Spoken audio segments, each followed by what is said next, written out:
So, folks, when you get in politics, you meet a lot of people. And Theron and I have gotten pretty involved over the last few years, obviously owning WAAM and doing events and stuff. But one person stands out from all the rest to me, and I think Theron too, is just a super cool person. And that super cool person is, I know he's looking around like, where? Sorry, Drake, you're cool too. But in the political arena, Wickham Seelig, do I say your name right? Wickham Seelig. Yep.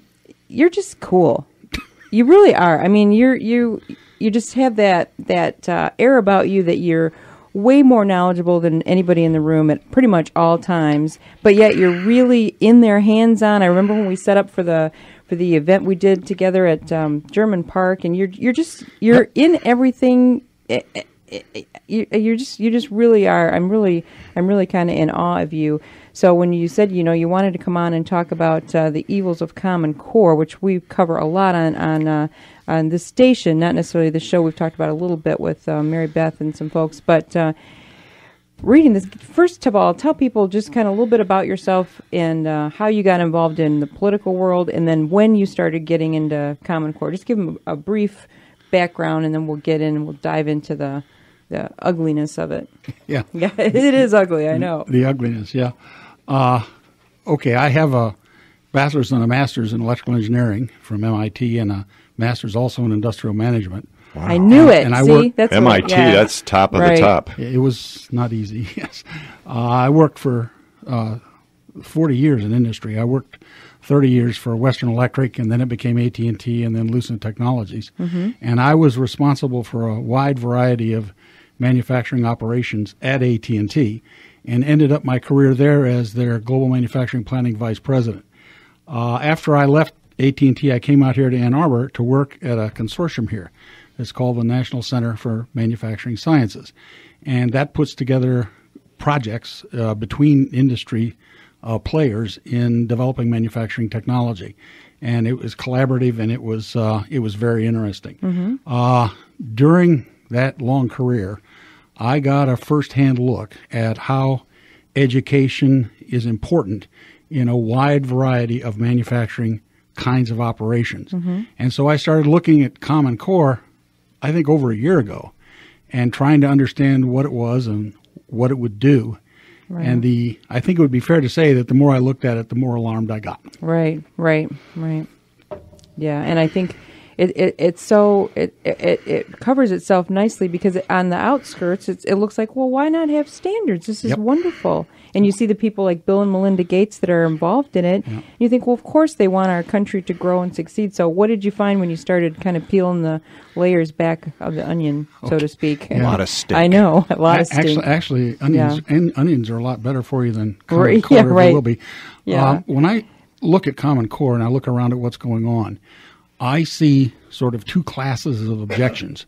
One class of objections has to do with federalism.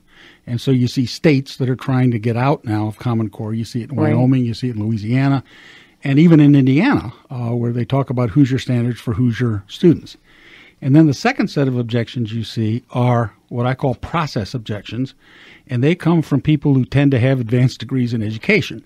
And they talk about, well, these standards aren't benchmarked, they're not tested, and so we're doing a giant experiment on all of the students here in the United States, and that's not a good idea. I don't necessarily disagree with any of those objections, but that's not what I'm here to talk about. What I'm here to talk about is the standards themselves.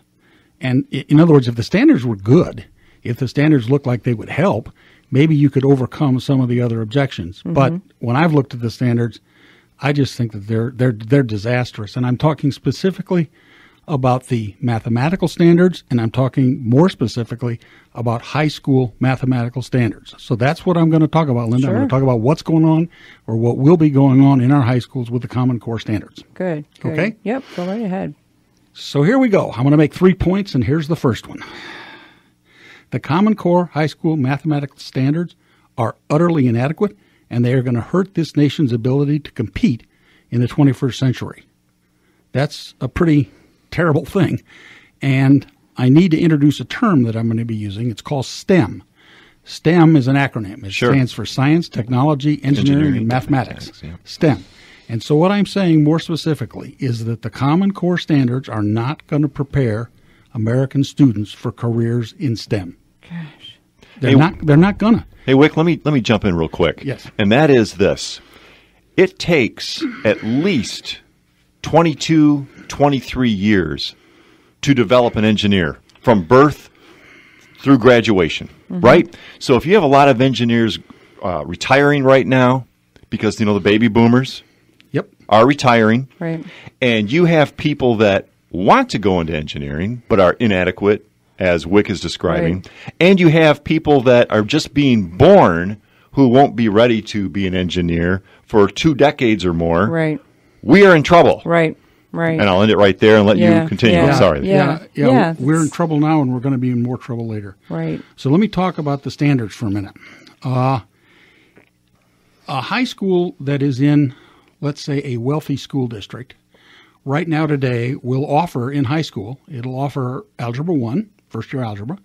It'll offer geometry. It'll offer second-year algebra, and that is, back in my day, was a rigorous course. And then in the fourth year, in your senior year, it'll offer trigonometry, solid geometry, analytical geometry, the conic sections, and all that kind of stuff that's generally called pre-calculus. That's what wealthy schools offer today. That's what was true in my day. Right. Common Core, the Common Core standards will offer Algebra 1, geometry, and then a very watered-down Algebra 2, and nothing after that. Nothing after that. Now, there's this wonderful organization called the National Center for Education Statistics that publishes all sorts of tables that dweebs like me like to look at. And one of the tables that they publish says that if you have a student who has the mathematical preparation, only the mathematical preparation that Common Core offers, in other words, Algebra 1, geometry, and then watered down Algebra 2, and they try to go to college and earn a degree in a STEM topic, they have a less than 2% chance of making it through. 1 in 50. Jeez. That's what we are heading toward with these standards. Now, I want to talk about STEM jobs for a second, because I'm afraid that people are going to say, oh, well, this is just about engineers, and so it may not be all that important. Right. I'm not going to argue about whether engineers and scientists are important. I'm going to kind of hope that most people understand that in this economy, in the 21st century, we need that kind of people. Right. But what I am going to say is that it goes beyond STEM. And what I mean by that is, let's talk about skilled trades. Let's talk about a machinist. Let's talk about a tool and die maker. Let's talk about a sheet metal worker. If you think they don't need trigonometry and the kinds of things that are taught in a fourth-year high school mathematics program, you're dreaming. And we are going to do away with that. Now, one of the things that has surprised me over the last year as I've been looking into this is how uncontroversial what I'm saying is. What I'm saying is not controversial at all. James Milgram, who's a professor of mathematics at Stanford, Sandra Stotsky, professor of education at Arkansas, were both on the Common Core evaluation team. And they have written articles like Lowering the Bar or Common Core Doesn't Add Up to STEM Success. And they just say it isn't going to work. And Jason Zimba, who was the leading mathematics developer for Common Core, actually said, he's on tape and saying in March 2010, that the Common Core is intended to provide students with enough math to get them ready for a non-selective college. That's not like the U of M. That's not like any school in the Michigan system. A non-selective college and not for STEM. That is what we are going to be putting into our high schools. A curriculum that will not prepare students for STEM. And that's my first major point. Wow. Going on. What could be, let me just throw this in here. I mean, you'll probably get to this a bit. What could possibly be the reasoning behind that? I'm going to come to that. All right, good. Yeah, that's going to be that's actually going to be the third point. Okay. And I wanted to chime in real quick and say, now, if the high schools aren't preparing students to be successful in important colleges for engineering, for example, won't there be pressure on the colleges to dumb it down? Because it's all about money. Exactly. And they're not going to say, well, we can't have anybody here because they're too stupid, therefore we're just going to go out of business. That isn't going to happen. Right. We're going to come to that. Okay. All right. We're going to come to that. I like now, it. my second major point is a complicated one, and it's going to take me a second to explain. Education boards have managed to delude themselves into believing that the Common Core is actually going to raise the level of mathematics taught in our schools. Given what I've said before, that may sound crazy, but that in fact is the case. I have talked to members on both the state education board and local education boards, and the first words out of their mouth are, the Common Core standards in mathematics are better than what we've had before. And that's true. It's true that the Common Core standards are better than the existing Michigan educational standards, and the Common Core advocates will tell you that the Common Core standards are better than those in 40 out of 45 states that they've looked at. So, yes, the standards are better than the old standards. But improving the standards by implementing Common Core is not going to improve what is being taught, because schools now offer coursework that goes well beyond the current educational standards and very far beyond what is going to be in Common Core. In fact, it is more likely that implementing Common Core is going to lower what is taught in the high schools rather than increase it. Now, how can that be true? Why on earth are high schools now offering coursework that goes beyond what's in our current educational standards? They are. It happens every day. The reason that they are has to do with two little events called the SAT and the ACT. Both of those tests, up to this point, have included pre-calculus material in their testing. Schools, parents, and students all know that these high-stakes examinations, the SATs and the ACTs, they come at the end of a high school career. They're what determine where you're going to go to school, and so they want to work and prepare for them. In other words, and to heck with what the standards say, schools teach to those tests. Now, here's the other shoe. Common Core Standards developer David Coleman has now been put in charge of the SAT. And both he and the ACT developers plan to modify their tests to only examine to the lower Common Core standards. Let me put that another way. In order to get people into college, we're going to dumb down the college entrance exams to the Common Core standards. So here are the questions at the end of my second point. Given school budgets are always under stress, given only the lower mathematical standards included in the Common Core standards are going to be tested, how long will it be before parents, students, and school administrators start to ask, hey, why are you offering these courses? In other words, if Johnny and Susie don't need to know this to get into the U of M, why on earth are we wasting money testing it? The answer is it's not going to be long before those questions start to be asked, and it's not going to be long before we start bowing out of the 21st century. Yikes. Now, third point. Wow. Yeah, that's what's coming. Yep. Third point. Why? That's a question you asked, Linda. Right. Why? And here I ought to say I am leaving what I know, leaving what I think is a reasonable projection of what's going to happen in the future, and I'm starting to speculate a little bit. So this is speculative. I think that the Common Core standards are ideologically based. And if you want to understand what the ideology is, and I'm not talking about the history or all the other kind of stuff that people talk about, I'm talking about something else entirely. And the best way I can describe that is to go back to a book that was written by John Gardner back in the early 1960s. The title of the book was Excellence. Can we be excellent and equal to?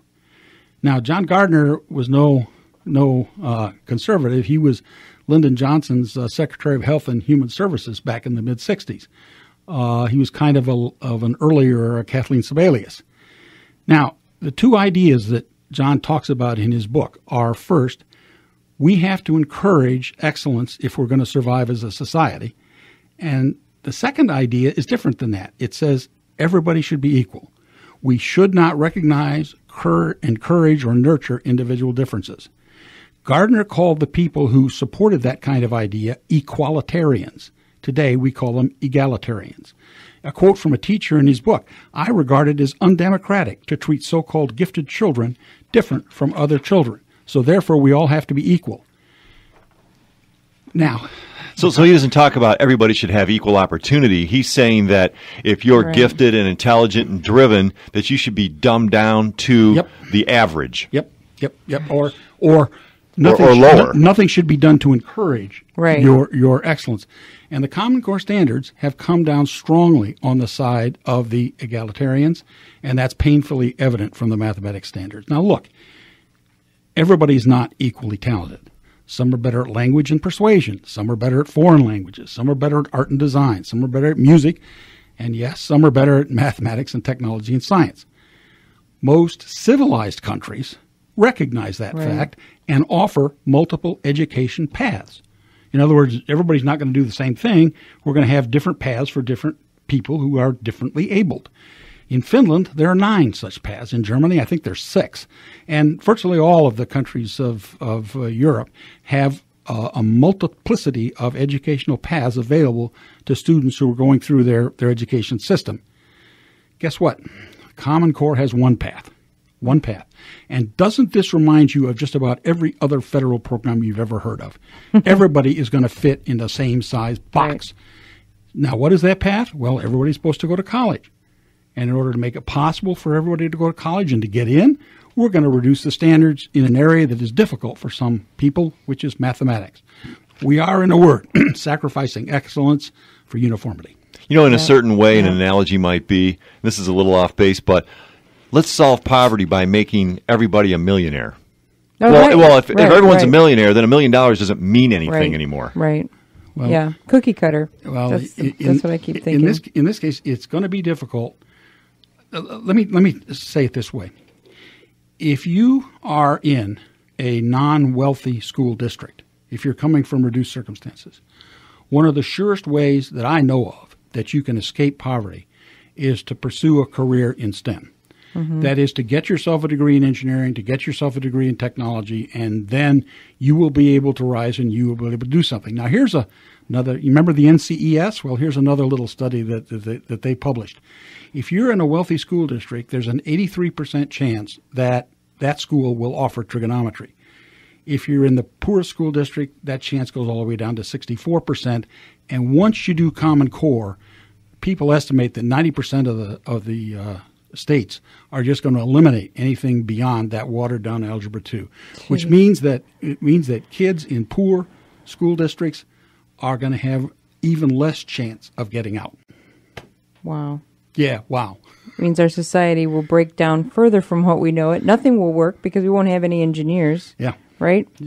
Yeah, I don't know. I don't know that I go that far. Somehow, some kids will figure out a way to get the education that they need, and their parents will probably figure out for them. Well, there it is. Right. But the why parents. Are we, yeah, it starts in the home, right. and it sounds like in the future that'll be more important than ever. Right. Yeah, I can see, for example, wealthy school districts saying, to heck with Common Core, we're going to go on educating our kids the way they need to be educated. Right. But what about 2-3 generations from now when you have the parents that are graduates of the Common Core, so that they don't even know enough to educate their kids because they didn't have the training? And the question is, am I on base with that, or is that way out there? I don't know how it's going to evolve. You know, we're talking speculative things 10 and 20 and 30 years into the future. Well, the trend does not look good, is what you're saying. Oh, no. Right. And why would we do this? Why would we?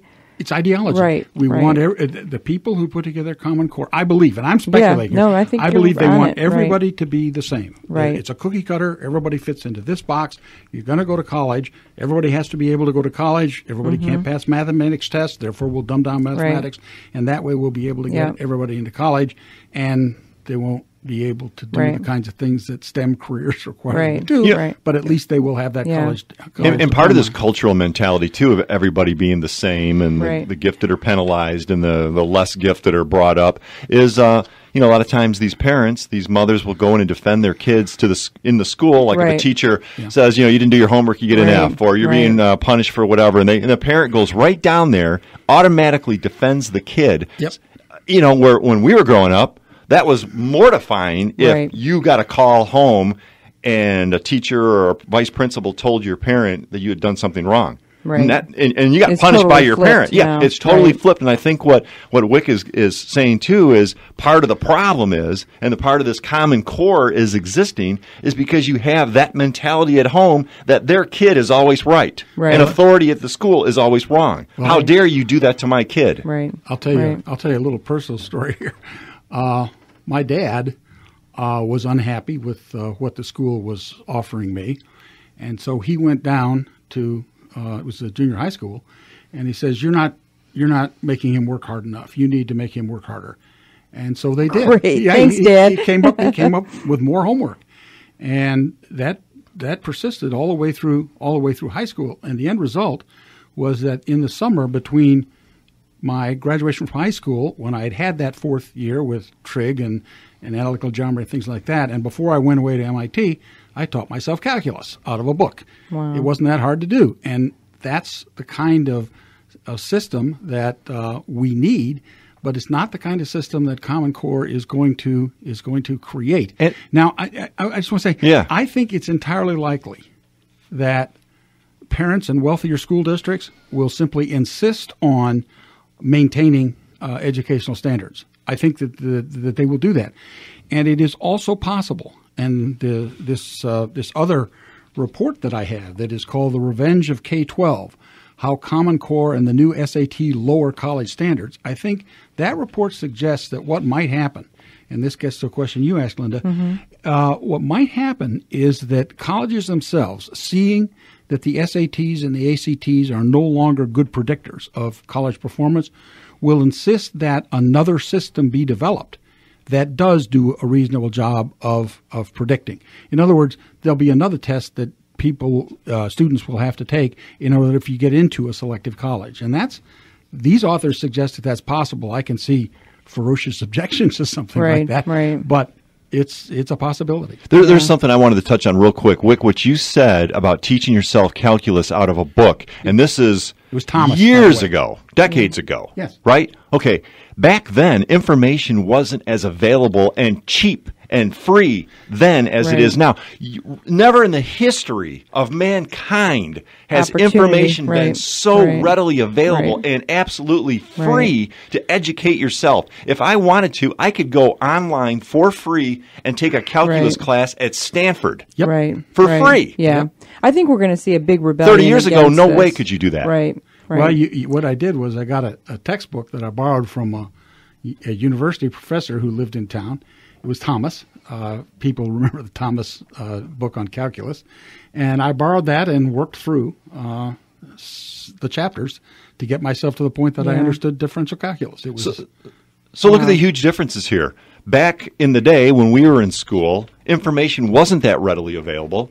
It was expensive to get, and he teaches himself calculus. Right. In today's culture and world, information like that is so accessible and free, yet we're regressing. Right. There is an opposite correlation happening here. So we got about probably 30 seconds left, maybe a minute. Where do we go from here? What do we do?